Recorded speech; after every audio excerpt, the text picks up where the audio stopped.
This is a Film Stories original podcast. We Made This. Hey everyone, this is Tony, Network Chief of We Made This. As you know, our podcast network brings together a brilliant assortment of talent who talk about all kinds of pop culture content, such as the episode you've just listened to, or you're just about to listen to. We'd love to keep the lights on a bit longer if you're able to support our network on Patreon.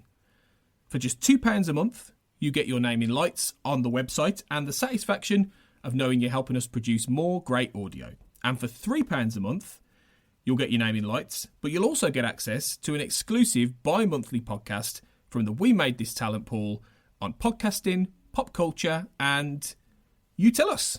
We'll take your suggestions. For less than the price of a coffee per month, you can help keep We Made This going. So just head to patreon.com/We Made This.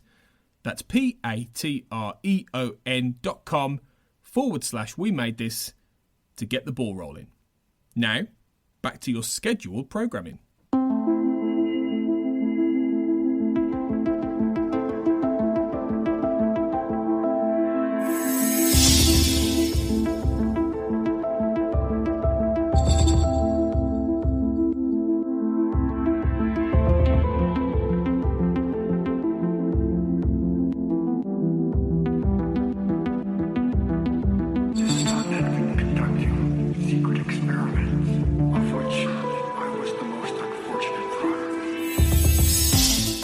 Welcome to the X-Cast. The truth is in here. I'm your host, Sarah Blair, and I've got my two co-hosting cohorts back with me, the amazing Carl Sweeney and Kurt North the Magnificent. Hey, guys. Hello. Hey. Kurt, we should have thought of a nickname for Sarah, didn't we? we didn't know that was coming. So. I know. Well, we'll have to think of it for next time when we do another magic trick, which wouldn't be never. So you guys don't do magic tricks? I've got a story. Well, when I was a kid, I had a magic set I was given for my birthday. Just the cups and the balls, pack of cards, all the basic things you would need. And I remember we had this talent show at school. This must have been when I was about 7.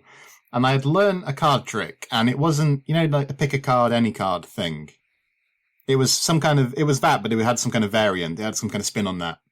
But the problem was, at this talent show, I had to I came on the stage, and I did it wrong. And it just backfired completely. I didn't get the person's card right. It's actually quite a traumatic memory. I'm so sorry to bring that up for you, Carl. Since that day, I've stayed away from the art of magic, I'm afraid. Yeah. I did do a little bit of magic when I was maybe in my 20s. And it was one trick. I learned one trick. And it's no longer doable because smoking was banned in pubs. Because what you would do is you would make a magic bit of ash go from one hand to the other.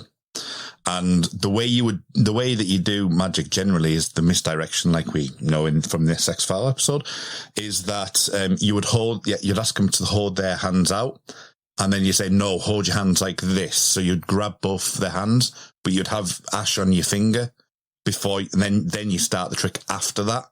So they've already got ash on their, say, left hand, and then you would make it go through the hand later on, but they weren't aware that the ash was on the bottom of the hand before I even started the trick. So that was a magic trick I used to do in the pubs. So you can still do that, though. You don't have to do it in a pub, do you? Just anywhere where there's a cigarette, surely, in a person. I'd be all right in Cigarette Smoking Man's company. That'd be fine. I can do it to Cigarette Smoking Man. I do know another trick, actually. I'm very good at making podcast listeners disappear wherever I pop up. People go away. No. What about you, Sarah? Are you good at card tricks and the like? I'm not good at tricks, no. I do, magic of the witchy kind, but not. I don't think this has ever been discussed on the podcast. I think it needs maybe needs a full episode. But, yeah. What's the story there? What can you do? What could you do to me and Kurt? What spells can you cast a spell on us right now, Sarah? That would be a good podcast. It doesn't work like that. Sorry. Yeah, but okay. Of course it doesn't. No, sorry. Okay. We're here to talk about the Amazing Maleeni, and so you wanna get into that, guys? It's almost like we've been padding for time, isn't it? Because we don't have much to say about this episode. No, yes, I do. I do want to talk about it, yeah. We haven't discussed that at all. No. The fact that we can't discuss it. But let's see what happens. Surely we can stretch this out a little. It'll be a magic trick if we can stretch this out. It's this misdirection, isn't it? It is. Distract the listeners by talking about anything else. So smooth. So smooth. All right. So this episode originally aired on January 16th, the year 2000.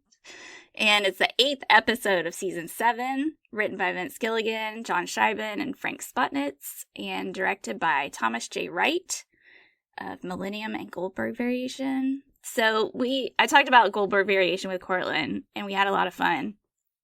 I really like Thomas J. Wright's directorial style. I think he does a good job. He did a lot of stuff. If you do like his directorial style, I will say that he directed a lot of a really popular TV show, Sarah. He certainly did. I was going to ask you about that, Kurt. This is where you're reading my mind. It's like magic or something. I wonder what the show could be, because I've not mentioned it in pretty much all the episodes I've done so far in season 7. But I don't think any of his Millennium episodes would have been quite as like whimsical as these two X-Files, surely, Kurt. The ratio may be slightly different. He also did a bunch of Castle episodes, which is one of my favorite shows. So, yeah, which I think the style definitely matches with Goldberg Variation and Maleeni. I'm just going to call it Maleeni because it's easier. Okay.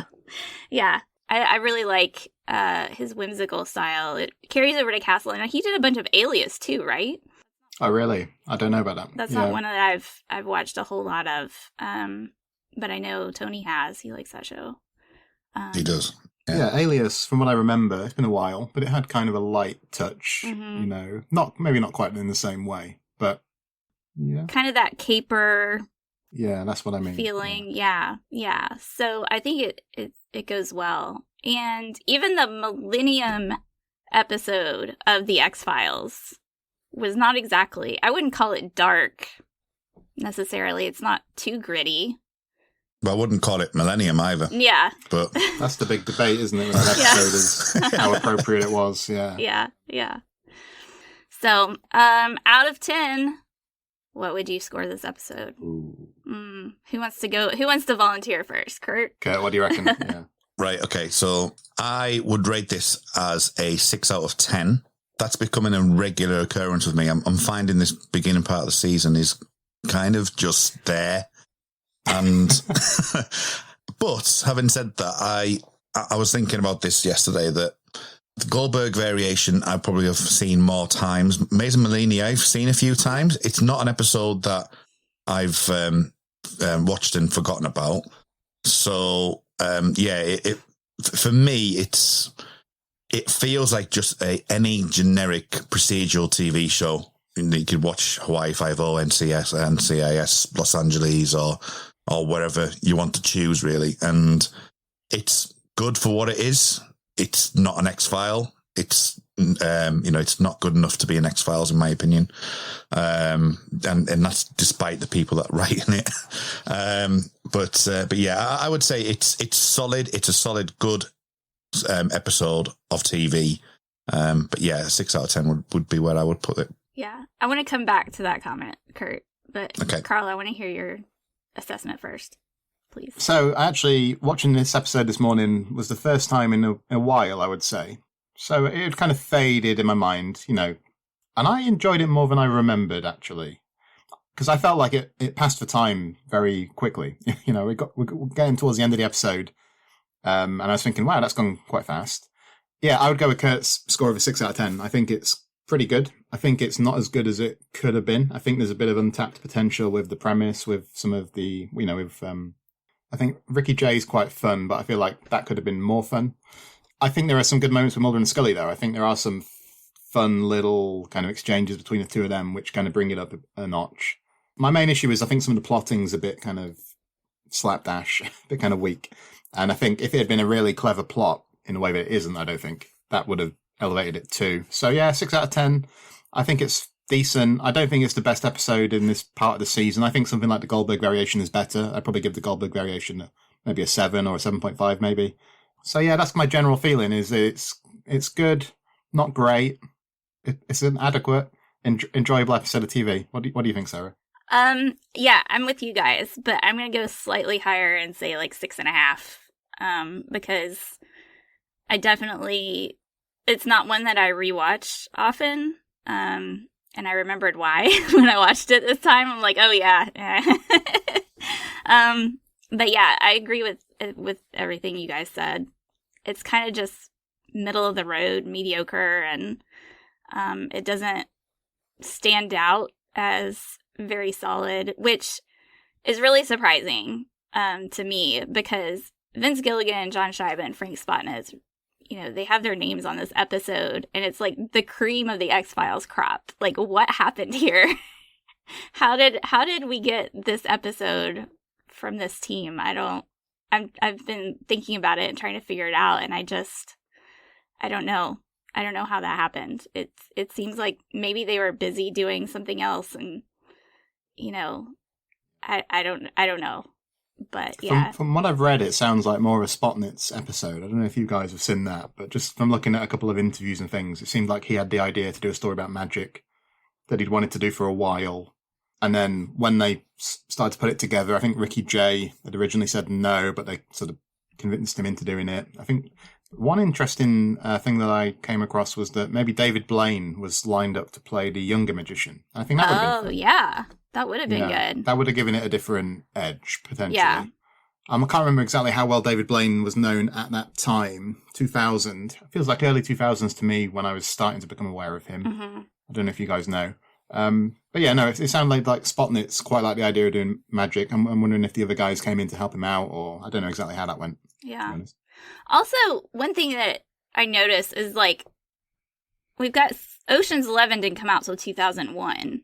So this is just kind of slightly before all of those big caper movies came out, with Ocean's 11 and with The Italian Job and all of those kinds of movies.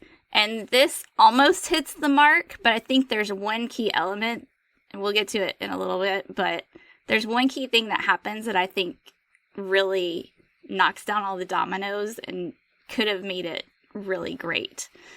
And I'll tell you what that is, but I don't want to hold you in suspense, but I'm going to hold you in suspense. Yeah. No, you're right, though, because it's a few years before even things like The Prestige, and wasn't there a film about the same time? There was a year The Prestige came out, there was another film about magicians, wasn't there? I think Edward Norton, Illusionist or something. Yeah. Yeah, 2006 was The Prestige. Yeah. But do you guys, I don't feel like this is so much about magic as it is about, pulling a con, just a basic con. Well, it's both, isn't it? Because you've also got the unexplained trick with how the guy swiveled his head all the way around his neck, It's an alien-human hybrid, Carl. Yeah, it's a mythology episode by itself, isn't it? Because Amazing Maleeni's an alien-human hybrid. Yeah. Yeah, no, I know what you mean, though, Sarah. It feels like a heist narrative, doesn't it? Mm-hmm. Or, that kind of thing, The Sting or something. Yeah. I think the problem is that, and again, we'll talk about it, but when those kind of stories work really well, you get to the end and the rug's pulled away from in front of your eyes. And you're not, if it works really well, you'll be like, aha, that's what happened. Yes. I'm shocked. I was being led this way the whole time.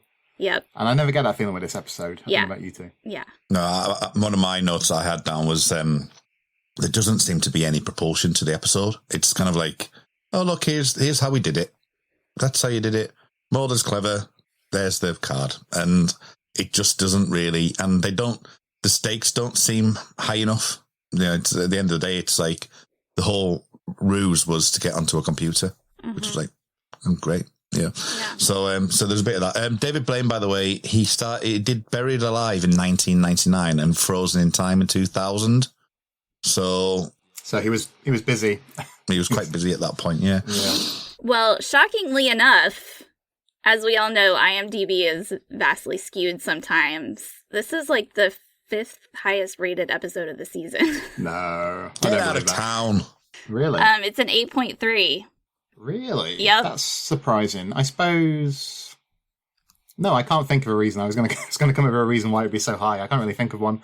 I think that, like I said, I think the Mulder Scully moments are nice, aren't they? Yeah. And I think if those weren't here, there really wouldn't be much at all to really get our teeth into, would there? So That shocks me. That's high in a season that's got some really good episodes. It's tied with Closure. Closure also got an 8.3. Wow. Mm-hmm.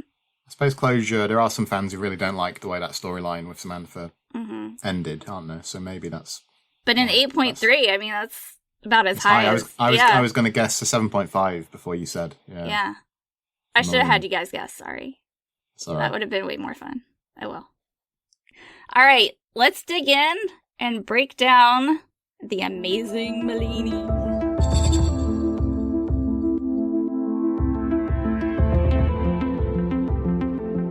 Teaser, Santa Monica Pier. Have you guys ever been to Santa Monica? Nope. No. I've been to Chicago. Schaumburg, Illinois. Yeah. The only place Kurt's been to. No, I've only been to Illinois and Florida. So Very nice. Yes. hoping to get some of the US states in the future. But how is it, Sarah? Have you been there? It's all right. Yeah, I've been there a couple of times. It's nice. Sarah, have you been to Blackpool Pier? I haven't, but I know what Blackpool is. Yes. I have not been there, though. Yeah. Okay. I'm Maybe aware. we should do it some sort of international swap. We should. Except we need to do it Fair like trade, isn't it? we need to do it so we're at the same places at the same time. I don't want you guys at Santa Monica while I'm at Blackpool. We all need to be together. Yeah. Group trip. Okay, deal. Yes. Okay. So Ricky Jay, let's talk about him for just a second because he was a famous magician. He was a famous magician. Yeah. Known for sleight of hand and magical abilities, and he had a prolific career on television. I mean, he was in lots of stuff, and his last role was in Sneaky Pete. I don't know if you guys ever watched that. It was really good. Yeah. It was excellent. It was about a confidence man. And can you guess what the X-Files tie-in might have been? Is Giovanni Ribisi, was he in that series? And was that the tie? yes, that is Ricky correct. Ricky Jay was in it. And I don't know. one other person. Don't know. Can you give us a clue? Is it Mimi Rogers? No. Beginning of sixth season. Beginning of sixth season. Bruce Campbell? No. Bryan Cranston. Yes. Right. Nailed it. Yeah. I haven't seen the series though, but Yeah. I remember you talking about it to me, Sarah. Nailed it. Cool. Now, I was going to ask you about Ricky Jay though. Like, I was looking down his list of credits, and I've actually seen him as an actor in quite a few things. Like, he's in The Prestige, for instance. He's in various things. Tomorrow Never Dies, Magnolia, Boogie Nights. And I was thinking, I know him more from his acting. He was in The Simpsons as himself, or as a magician anyway. I don't think I've ever seen any of his magic shows, to be honest. I don't know if Kurt has. No, I haven't. I'm either. aware that he was a very impressive magician, and it said, like, on his Wikipedia page, it says how renowned he was for his sleight of hand tricks. But I don't really know much else than that. And, of course, the thing is, in the episode, his sleight of hand tricks are not that good, are they? Which is kind of the point. But I also wonder if it would have been more fun to see him do some really impressive stuff too, just to play with it a bit, you know. Well, he turned his head all the way around, Carl. No, I know, but that's one of my big problems with the episode. We can talk about that. That's a big issue. But no, Sarah, I presume, being American, you might have seen more of his magic shows on TV and that kind of thing, maybe? I feel like I did, and I was familiar with it, but I can't recall very clearly, you know. But I do remember and know that he, you know, was a magician, and I remember being aware of him and like seeing him. And so when he appeared on this episode, I knew I was more aware of him than a lot of other guest stars perhaps at the time. So yeah, it's I was familiar with him. I don't know that I necessarily followed his magic or sought him out to watch his shows or anything like that. But yeah, he does turn his head around 360 degrees. Amazing. Amazing. This is why he's the Amazing Maleeni. Yeah, but don't you think this is just such a big problem, because the effect they used to achieve that scene is so poor and unconvincing, and that could happen with anything, to be fair. But this is a story about magic and illusion, and it starts off with a very unconvincing illusion that they never explain. But you know what? I just don't like it. I really don't like it. I think I like all the in-camera stuff. So this teaser's kind of fun because, you know, he's got the faded decals on the van and he's giving this very tired show. and he does that very simple cup and ball trick. But at least for those kind of tricks, they do them in camera and there's no trickery involved. Or there's no cheating involved, is the thing. Mm-hmm. With that head spinning trick, they do cheat. And I think that always stops me really getting into this episode from the get-go. Yeah. Kurt, do you have the same issue or not? Do you mean magic's not real? Is that what you're telling me? Oh. I mean... because every magic trick has some sort of cheat in there, Carl. That's no, all I know, say. but the thing is, you know what I mean. You know, David Copperfield made the Statue of Liberty disappear by moving his wagon box 30 meters to the right, and then revealed it and saw the Statue of Liberty had disappeared. That was a trick. The thing is that the trick here is not performed by Ricky Jay, is it? The trick is by the producers of the X-Files who have made that effect. I'm being very, very facetious. I know. I'm still angry about it. What do you think? I totally agree, and I think this episode would have worked had there been a trick that was not obvious, and you could have been left with not knowing how it was done, and you could talk about that for an age. Yeah. Whereas this is like, well, they use some CGI work, and that's it. So the whole premise of the episode just falls apart because it's not a magic trick. You've brought a magician in, and the trick itself isn't magic. So, you know, how you know, I mean, don't get me wrong. I mean, you could do it differently. Could standard and practices get in the way if you're going to say putting the chopping block or something like that in there and doing the trick that way around? So did they have another idea rather than spinning around on the head potentially? I'm just playing devil's advocate there. There could be things to also there. devil's advocate, I would like to pose that the terrible CGI was not the actual point of the trick, but the shock value was meant to come a few moments later when his head actually does fall off. Because when he's walking back and he messes with his neck a little bit, he really sells it there, and then you get in the truck and then he comes back and it just falls off, and it's like, whoa. So that was really what was supposed to sell the whole thing. I think that it was meant to be cheesy and terrible on purpose. But the problem with that is it's in a camera, so it's on the pier itself. Everyone would have just gone, well, I saw him. He all right. He just span around 360 degrees. Why is the camera not showing that? Yeah. So like the problem later is when Mulder and Scully are looking at it on the camcorder, they don't say what everybody watching the episode is thinking, which is, well, that just looks really fake and stupid. You know? Yeah. So there's that kind of disconnect between how the characters are meant to take it and how we take it as the audience. And the problem is that CGI effect, and there was some kind of prosthetic head involved or something, but it just doesn't land really. Also, anybody who's seen any kind of a heist film, the heckler was pretty obviously... I was thinking that, yeah. Yeah. Because Mulder and Scully don't say that, do they? They don't say, well, maybe this guy could be a plant or part of the act. Maybe people weren't as savvy about magicians' tricks. That's back true. in They should have been, though. They should have watched the Mitch Pileggi Masked Magician documentaries. Remember those?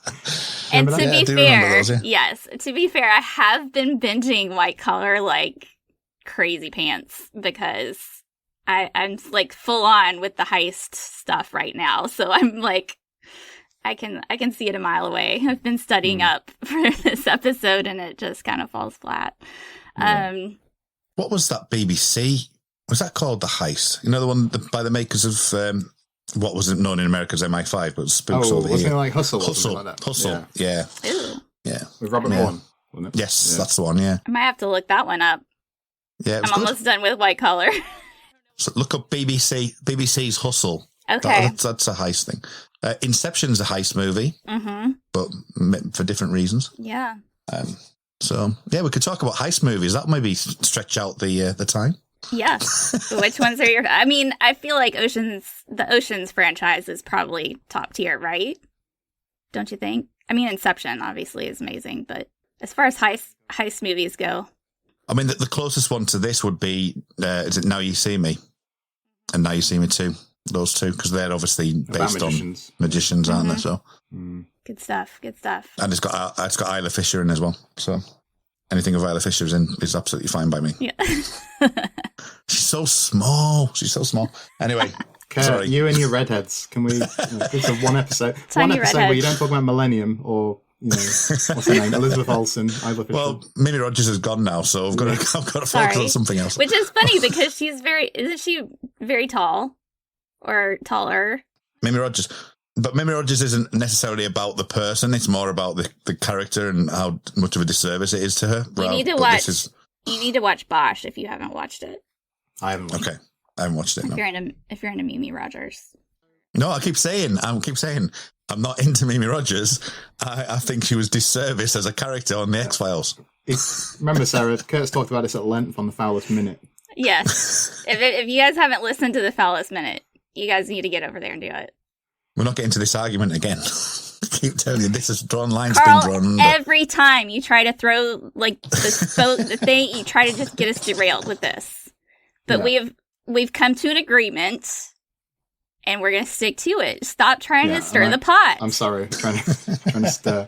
Yeah. Well, okay. Well, I'll misdirect us then by saying that it's interesting, isn't it, that Scully at the outset doesn't think that this case really warrants them being involved, does she? But Mulder's a bit more like into it. But she calls him a skeptic. Yeah. I think it was kind of fun is whenever Mulder or Scully, they both do it during the episode, is whenever they sort of adopt the magician's kind of persona, when they come up with something. Like, I think Scully's the first one who does it, when she's like, but observe. And she's noticed the guy's soda cup in the trash can or whatever. Yeah. So that's kind of part of what I mean when I say that I think Mulder and Scully are quite fun here, you know. Yeah. They're kind of quite flippant as well, aren't they? Considering that a murder has occurred. And I know it's always been the case that even in an episode like Home, where it's really grim, that they find time for a few jokes. But in this one, they are really kind of light-hearted, aren't they? Even though there has been a death. But I think without those moments, I think they wouldn't, it would be kind of unbearable, this episode. So. Yeah. And it's a very basic mistake putting that soda cup in the trash can. I mean... Well, it's not a mistake, though, is it? They wanted Mulder and Scully to find him, I think. That's true. Didn't they? Yeah. I mean, it's an interesting premise in itself that they need someone who are intelligent enough to be able to investigate it as much as they need to, because they need that fingerprint. So it is interesting that this part of my issue with this is that it's too perfect a crime. I completely agree. Yep. And this is what I was saying. By a lot of procedural TV does this. So it's like everything is laid out as a story, and all of parts fall together, and the world doesn't last like that. Nothing goes wrong. Mm-hmm. So if something happened in, say, later in the episode, say the van heist, and something went wrong there, I would feel more like this episode has some sort of kind of propulsion and agency to it, but it doesn't. Everything goes perfect, and that's a big issue for me. I think that's the problem, though, is that this is a 45-minute episode, isn't it? So kind of everything has to happen like that in a very compressed way, and it means that we don't have time to forget things. And in a heist film or something like that, or something about magic, sometimes something is reintroduced that you forget about, and it's like, whoa, I didn't realize they were setting us up for that. And that doesn't really happen here because everything occurs in such a short time frame. And because of the compression, I don't think we ever really get to care about these other characters, do we?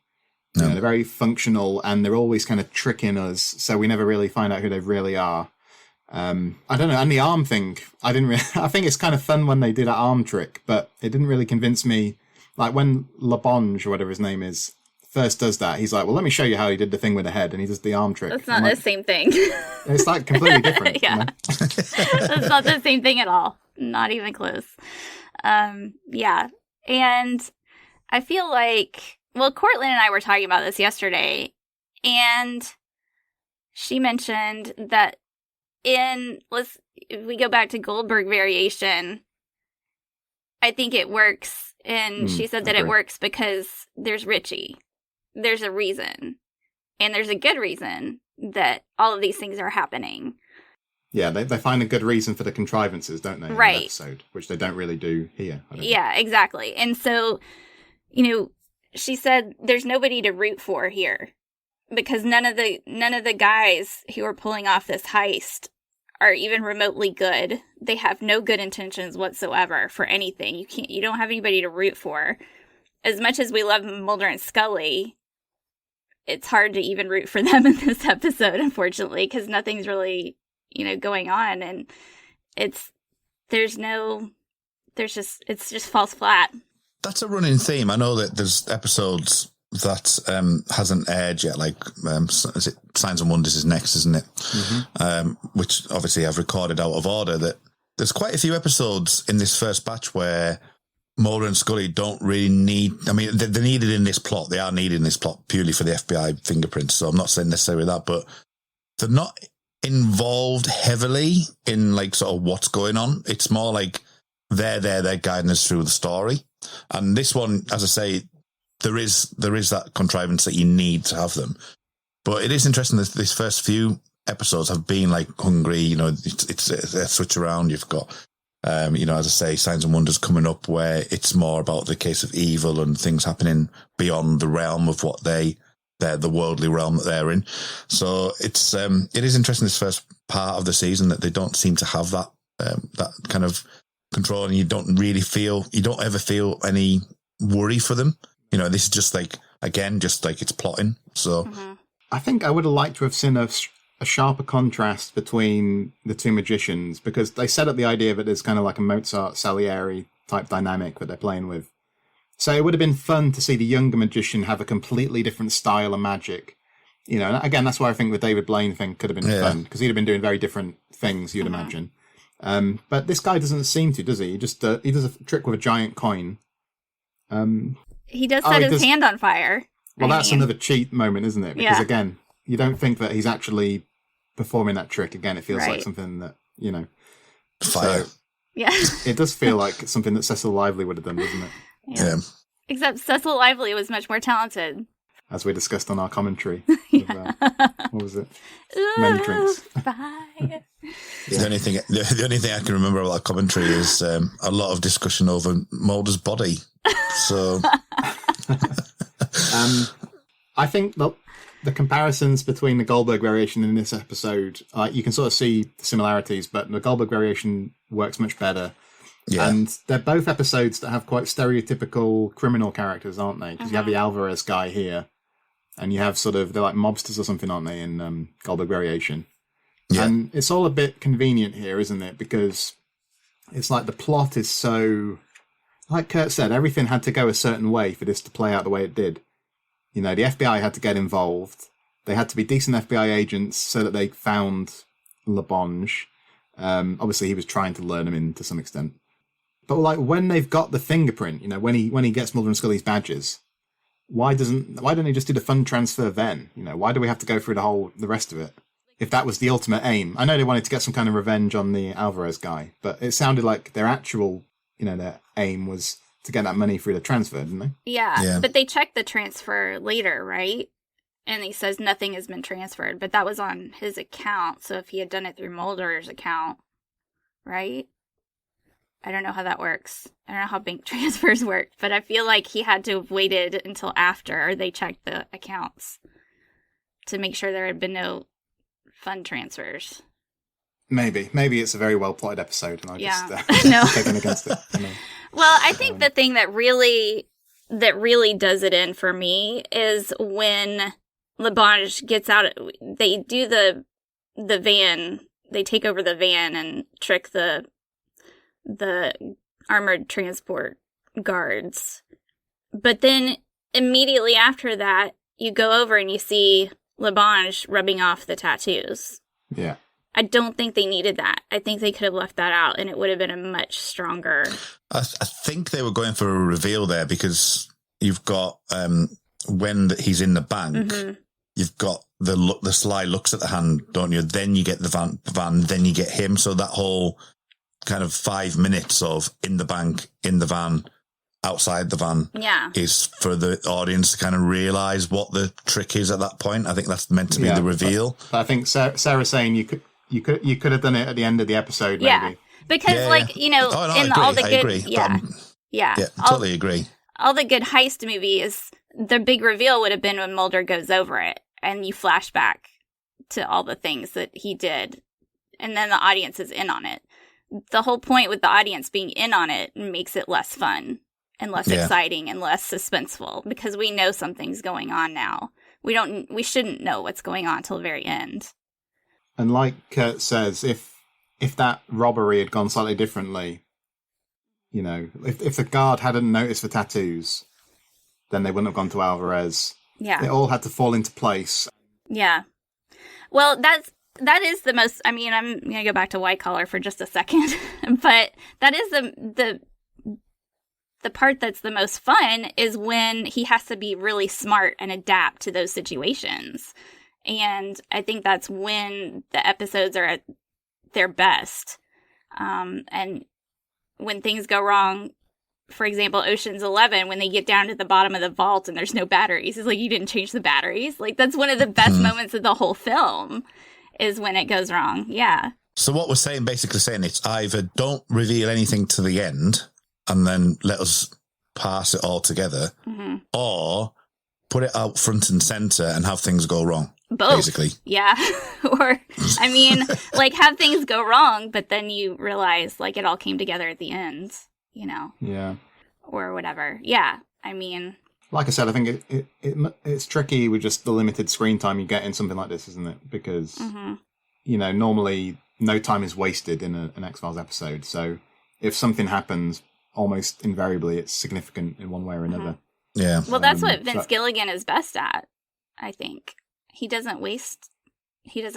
So I think it's a very well constructed plot. I don't think it is. I don't think it's constructed well at all. No?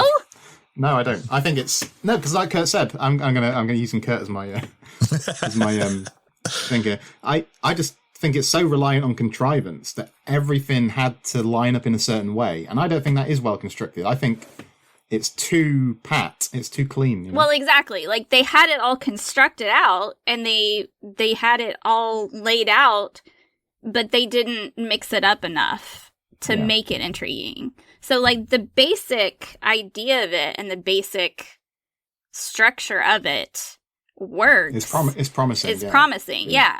Yeah. But they just didn't break it up enough and give the audience enough chance to, you know, be intrigued by it. It just, like, laid it all out and didn't do anything else with it. So, I think, you know, but, yeah. At least we get all those fun moments with Mulder and Scully, though, don't we? We like do. The top hat moment is fun. Oh, man, that's iconic. That top hat. Holy buckets. Amazing. Get the moment where Mulder does the trick, doesn't he? And he calls himself the Amazing Maleeni, or the Great Maleeni, I think he calls himself. Maleeni. That's kind of fun. They do have fun with each other. I do like seeing them. They definitely do. Do you think that ties in, Sarah, with where they're at this point in time, relationship-wise, that they're a bit more easygoing? Yeah, and definitely. Kind of thing? I mean, I think less so than in Goldberg Variation, but they're definitely having fun. I think it feels like they're starting to get a little bit tired. I don't know if that makes sense at all, but and I don't know if that's just from being in LA or what, but just in general, it seems like. You mean the actors? Mm-hmm. Yeah.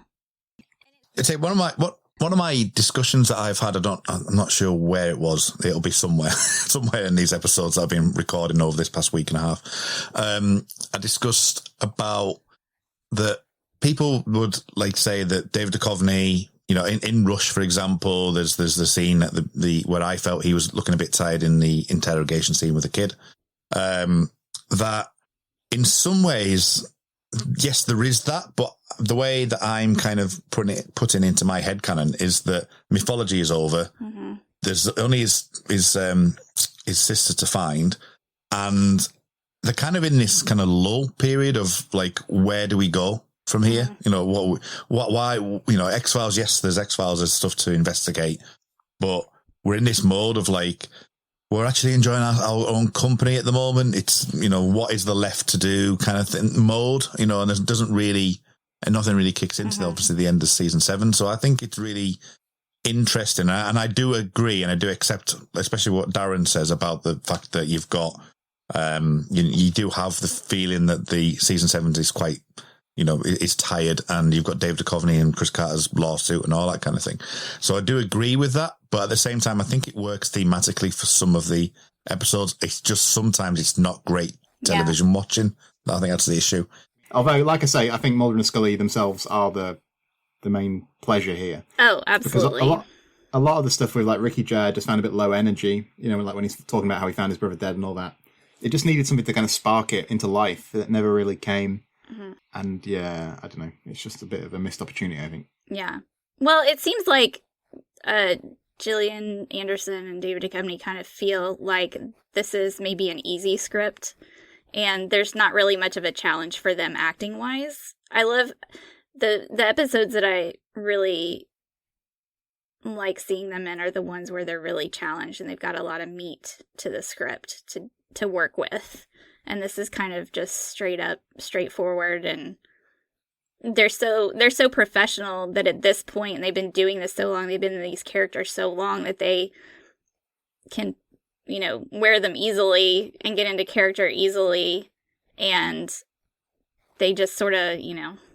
Yeah, and I think I was just listening to the Hungry episode, which aired recently, and they were saying that things like Six Extinction being swapped with Hungry because of the schedules, they've gone off the back of what they've been doing straight into the season as well. So they're trying to find alternative things. So to come back and to go right out of that mode into the X-Files mode, and then a script like this, which, you know, has that frivolity of the magician stuff. You know, it's quite a simple, you know, thing. Just like, let's just like play around with it a little bit.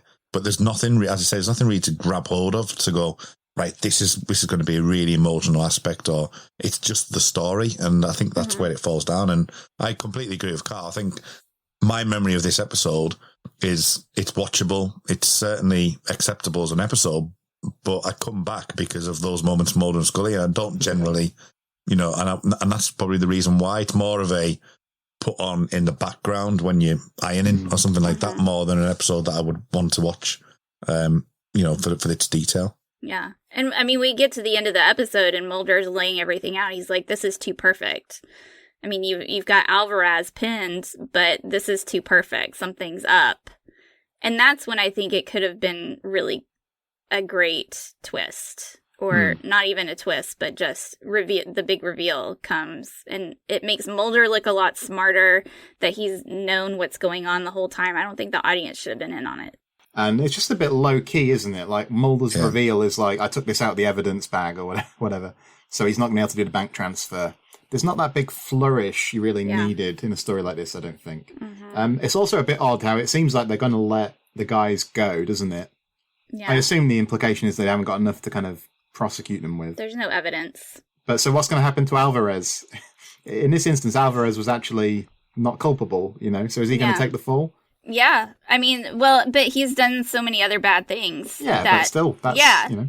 I mean, I'm with you, but, you know, you take the wins where you can get them, I guess. I mean, if you can't get him on this or that or whatever. Mulder has to stand. Mulder's got to take the stand and just say, I do not believe this person did it because of X, Y, and Z. We can't prove that. So he can go off and just do his betting. It's fine. Do his games. It's kind of fun to see Scully do the arm trick at the end, isn't it? It is. Because they're kind of joking as they go down the corridor, and, you know, Mulder's like, well, it's different with the head. And, you know, it's kind of a nice end to the episode, I think. It is. Yeah. I couldn't enjoy it, though, because germs. That hallway. Touching the floor. Oh, get some hand sanitizer, Scully, please. Yeah. Go wash your hands. Also, people didn't worry about germs back in 2000. It's true. Not the same way. Fun fact: Craddock Marine Bank was the same bank they used in Monday, the same branch that was robbed in Monday, but a different international. So I wonder what ties Vince Gilligan might have to Craddock Marine Bank. I wonder how that's significant to him. It's a nice tie-in, though, isn't it? It's kind of a nice Easter egg. Yeah. It is. Yep. Fun when things like that pop up on the X-Files. I like seeing those tie-ins. I wonder if Mulder nipped out to get his paycheck. While I'm here, do you want to go to Santa Monica Pier? That would be a good story, wouldn't it? Yeah. You know, I just nip to the bank and we'll go to the pier and. There's so many fanfics. You have no idea. So many Santa Monica Pier fanfics. You're right. I have no idea and no intention of getting an idea. There are some really good ones. Annie wrote a really good Santa Monica Pier one. What, like based on this episode, like from when they're there for Maleeni, or just based on the location? I think it was the location. I can't remember if it was Maleeni or not. I feel like it was just a separate case, maybe. Right. But It's been a long time since I read it. Sorry, Annie, if I'm not remembering correctly. I think I'd go and see Mulder and Scully on that platform, instead of our guy, and see Mulder and Scully do some tricks, get it filmed, have some stooges. Scully turn her head 365 degrees. 360 degrees. Yeah. So what do you think about the relationship of Goldberg variation and Mulder and Scully essentially being cogs in this whole scheme? Because I feel like that kind of relates. Like they were important in Goldberg because they were important to the luck and how everything played out. It couldn't have happened without them. And in a similar kind of way, they're important, in this episode. They're important, but you could have had two FBI agents. It could have been anybody. And who are, FBI are intelligent people who are investigators. So, it doesn't necessarily needed them as particular characters. Yeah. Because the X-File is just the head spinning round. So the X-File in Goldberg is obviously the cause and effect and the weirdness of things that's happening in that episode. Whereas this one's is literally, they only get brought in because of that motion. And they're not aiming for Mulder and Scully here. They're just aiming for anyone with the right ID. Yeah. Right. I suppose if you imagine, though, we should be so glad it is Mulder and Scully in the sense that, remember in season 8 when they have a few Scully and Doggett episodes and they're a bit lifeless, stuff like Salvage and Shawkill. First of all, the tone wouldn't really have worked for those two characters, is the thing. But you can't really imagine like Scully and Doggett or season 9 Doggett and Reyes really working on this case and bringing it up a notch the way that Duchovny and Anderson, Scully and Mulder do here. So, yeah, it's a bit tenuous as an X-File, isn't it? But at least they were able to do what they did with it.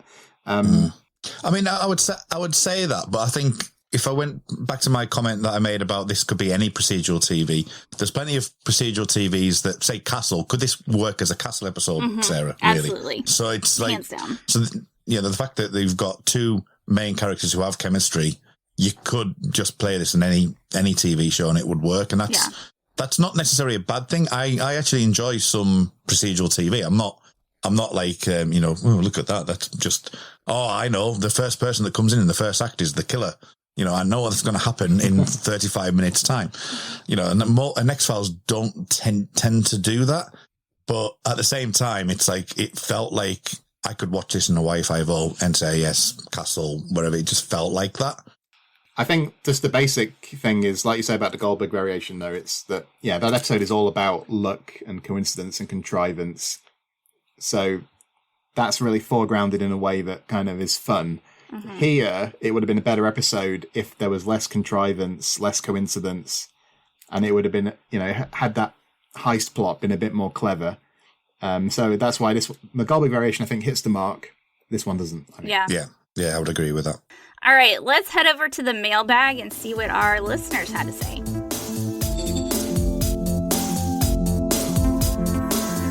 All right, first up, we've got Cathy Glinski, Cathy G. She says, I would never call it a great episode of The X-Files, but I always enjoy it when I watch. The flirtation between Mulder and Scully as their relationship approaches a new dimension is delightful.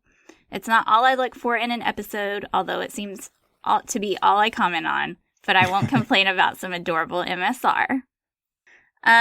We've got a long one from Liam Shane Coughlin.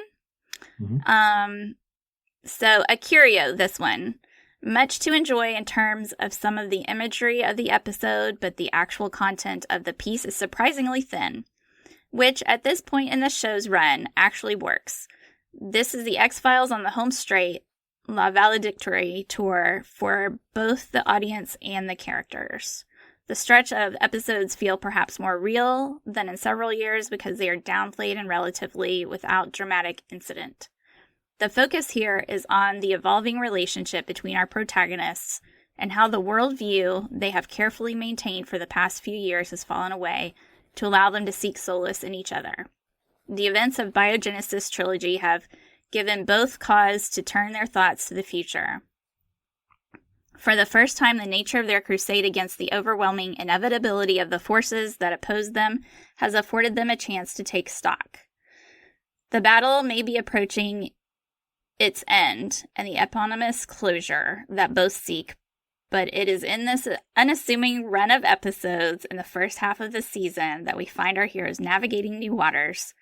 Unlike the concluding half of Season 7, which sees auteur episodes that allow diversions from the primary conventional format, here we get a glimpse of a mature Mulder and Scully learning how to redefine their own horizons as the journey reaches its end. Unassuming as an episode, but rewarding when taken into context, the journey of the season as a whole. So I really liked that comment when I saw it. I think the problem is an unassuming episode could still be deftly plotted, and this isn't. That's the basic issue. But I like his take on the characters, though. I do too. No, I would agree. I think not only that, there's no real reference to where they are as well. So yeah, I can imagine it. I agree with what a lot of what he says, but at the same time, you have to work to get there. You know, if you take this out of context, the X-Files isn't a serialized show every single week. That, you know, we've got serialization elements of the X-Files, and more of it comes into play as the seasons go on. But in theory, you take this episode out of context and just watch it as a procedural TV show. It again goes back to the whole, you can put it anywhere, really. Yes, there is elements that, you know, they're a bit more joyous, and Season 7 is probably about the right area. Anything post Season 5 would probably about suit, but it doesn't deliver any of what he was saying there in some ways, like sort of to make it a real world context for the X-Files in that world at the moment. But I do agree that, you know, taking in the Season 7 as a whole and where we are in the show, it makes sense. But as I say, I agree with Carl with the way the plotting is as well. It doesn't really kind of excuse it for the actual episode itself. All right, Tony says it's a bit of an oddity, really. Almost works as a double bill with the Goldberg variation and being one of the least paranormal episodes of the entire series, and feels relatively functional to facilitate a Ricky Jay extended cameo and lots of horseplay between Mulder and Scully in places. There's some nice touches, Mulder's observe, the video of Maleeni's trick, etc. But so much of it is forgettable. I watched it only about 3 months ago again, and not much of it ever stays with me. Entirely average, and for me, entirely skippable. Would you guys skip this on a rewatch?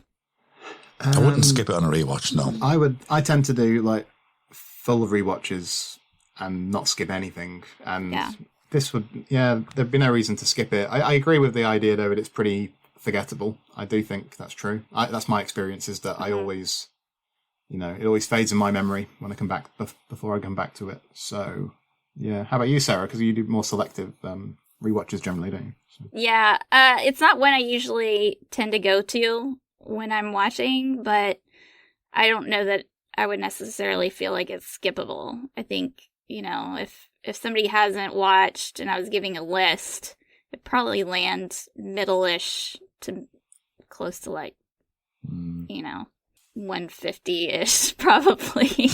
Like 100, 150-ish. Yeah. Somewhere between there.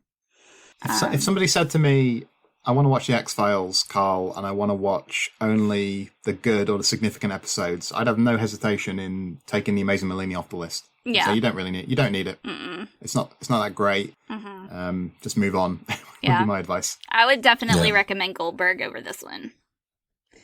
If we had to choose one or the other, but. Yeah. All right. Andrew Levitt says, a very boring episode that tries to coast along on David and Jillian's chemistry and fails. While there are a few funny lines in the teaser, the rest of the episode is very dull and pedestrian. Not even guest star Ricky Jay can save this one of my least favorite episodes. So I can see pedestrian, but I wasn't bored when I was watching this earlier. Mm-hmm. I was fairly entertained, and I was constantly thinking like, this doesn't fully work, and this is the reason why.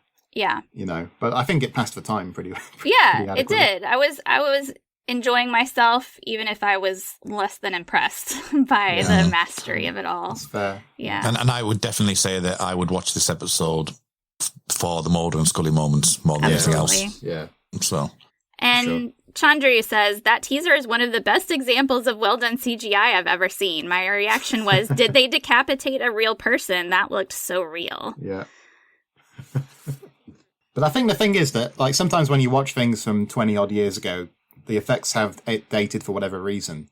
But that doesn't matter if, the thing is that at the time, I remember watching this episode for the first time and seeing that teaser for the first time, and I had exactly the same issue back in 2000 as I'm saying here in 2021. So it's not like it's something where we could say that the effects have dated. It was always an issue, I think. Mm-hmm. Yeah, I think a good retrospective view on this is that if you look at the end of Signs and Wonders compared to this is important to the story. Signs and Wonders, you didn't need that scene. Yeah. And it's the snake, when the snake's being eaten into the comes out for the mouse. You didn't need that scene, and you just go, oh, it's horrible CGI. What they're doing that for? They didn't even really need that. But this is important to the plot, and it fails miserably in that regard. Yeah. I wonder if it would have been more effective if we had only seen the audience's reaction at first. And then when we got to see Mulder and Scully with the video camera watching, maybe we could have seen it, and it would have made sense that it was a little bit less than impressive because it would have been on the video camera, and they could have, it would have been slightly more. Yeah, I think you're right there. I think if you'd seen the beginning of it and the camera would have moved away, almost like found footage kind of thing, where you're seeing people like shocked and like that, and then move away from it, so you don't really see the actual CGI of it because it lasts. How long does it last? About 2.5 seconds, something like that. Where if it moved away, I wouldn't be as concerned with that, to be fair, because then you're going, as you say, you're going off the audience reaction more than actually physically seeing it on camera. Well, that's one of the things that X-Files does best, is that it's the reactions that make things scary and impressive and draw you in, because you don't see the weird stuff happen usually a lot of the time. And that's one of my favorite things about the X-Files, is the sleight of hand that they typically use was not used here, and it kind of maybe should have been. That's a good point, in the sense that also the fact that it's done in broad daylight as well. Mm-hmm. And often the X-Files is quite good at concealing stuff that's done in shadow or in the darkness. Mm-hmm. And they don't really make that attempt here, which I think probably makes it even more glaring. Yeah. All right, one final comment. Chris Knowles says, it's fun but very empty. Calorically speaking, fudging the magic feels like a cop-out. I think I agree with Mr. Knowles. Yeah, I think it's a good point. All right, any final thoughts? No. Where can we find you guys online, Carl? Twitter, at CKJ Sweeney. I'm also on Facebook in the Basement group. Instagram, CKJ Sweeney as well. At Movie Palace Pod is my film podcast on Twitter. So those are the main places, I think. Kurt. You can find me on Twitter at @Muldrake. Same for Instagram now. I've got a little Instagram thing for @Muldrake as well. That's RMULDRAKE. Find me on the Star Trek Picard podcast, Make It So, which is at Jean-Luc Podard on Twitter. And the Red Dwarf podcast, Shipwrecked and Comatose. We're currently going through season 5 at the moment for that. And you can find that at Red Dwarf Pod. So those are the best places to find me at the moment. Excellent. And you can find the Xcast on Twitter at the X_cast, on our Facebook group, the X-Files Basement, the Xcast Podcast Fan Group, and on Instagram at the Xcast Pod. And you can find me, Sarah L. Blair, on Twitter and on Instagram at author.sarah.blair. All right, friends. Thanks for listening as always. Remember, trust no one. Elsewhere on We Made This. The time is now. A Millennium podcast. But no, I mean, I will say that Rise of the Machines also kind of like argues against Terminator 2, of course. Back to where it was. Like Rise of the Machines, like then goes, maybe they're both right, and shrugs its shoulders. It's like, maybe you can prevent Judgment Day, but only for a little while. And it's like, that's not an argument. Pick a side. Pick a lane. You can either change the past or you can't. None of this wishy-washy. You can change it sometimes, but you can't really change it. So it all balances out. Yeah, no, pick a damn side. Frame to frame. So what Hitchcock said about the film was that Bernard Herrmann's score was 33% of the effect of the film.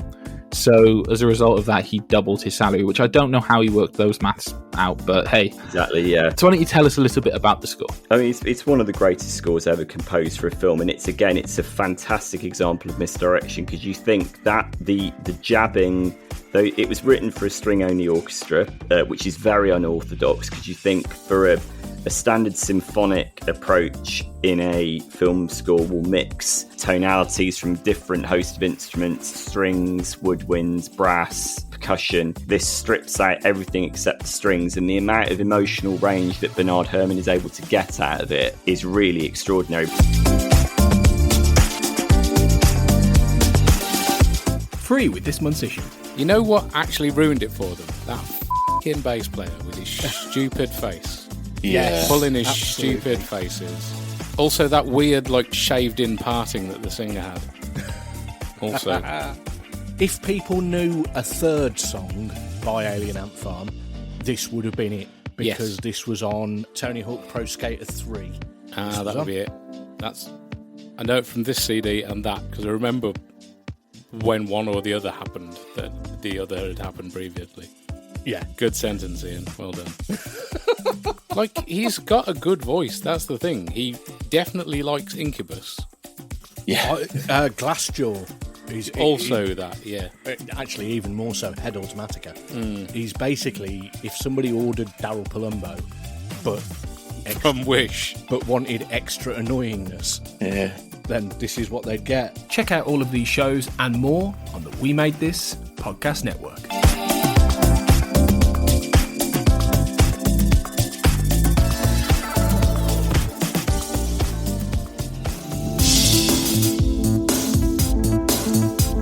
The Xcast and X-Files podcast was created by Tony Black and is produced and hosted by Carl Sweeney, Sarah Blair and Kurt North. You can find the podcast on Twitter at the X_cast, on Facebook by typing in the Xcast, and in our group, X-Files Basement, the Xcast podcast fan group, and on Instagram at the Xcast pod. Don't forget, you can support the show by becoming a member on Patreon. Our patrons get early access to episodes, behind-the-scenes chats with our hosts and a thriving community of X-Files, and other premium interviews and specials. To find out more and subscribe, you can go to patreon.com/thexcast. That's patreon.com/thexcast. We are also part of the We Made This podcast network, full of popular culture shows, including our Millennium series, The Time Is Now. You can find all of our shows at our website, wemadethispod.com, or via Twitter at wemadethispod. Thanks for listening and keep watching the skies.